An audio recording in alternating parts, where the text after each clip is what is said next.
Third class হইতাম, prostitute হইতাম। তারা আমাকে মিস করে। বিয়ের জন্য আরব শেখ চান শোভা। ঢাকায় সিনেমার চলতি সময়ের নায়িকা শাহ হুমায়রা শোভা।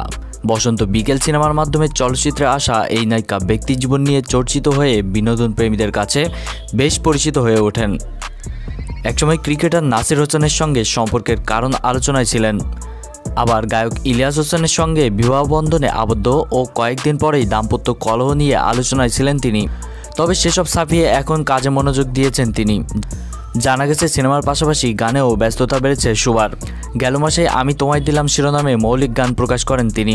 বুধবার বিজ্ঞাপন সংস্থা অরবিট ক্রিয়েটিভ হাবের যাত্রা শুরু উপলক্ষে তার কথা নিয়ে এক অনুষ্ঠান অনুষ্ঠিত হয়।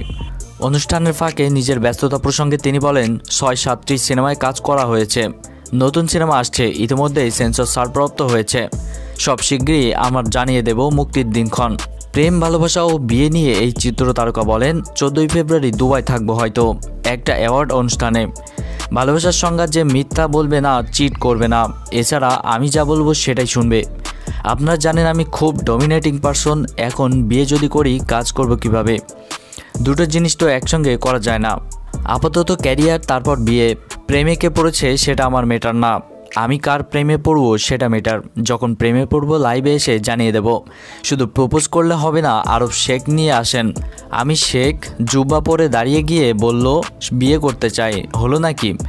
এদিন নিজের প্রাক্তনের বিষয়ে এক প্রশ্নের শোভা বলেন, আপনারা যে কজনের বিষয়ে জানেন সেই কজনের সঙ্গেই সম্পর্ক ছিল, তবে তারা অনেক সুখী না, যতটা দেখা যায় ততটা না। প্রসঙ্গত অরবিট ক্রিয়েটিভ হাবের উদ্বোধনী অনুষ্ঠানে শোভা ছাড়াও চিত্রনায়ক ইমন, কোরিওগ্রাফার সহ আরও অনেকে ছিলেন। তো ভিউয়ার্স, আমাদের আজকের আয়োজন এ পর্যন্তই। ধন্যবাদ সকলকে।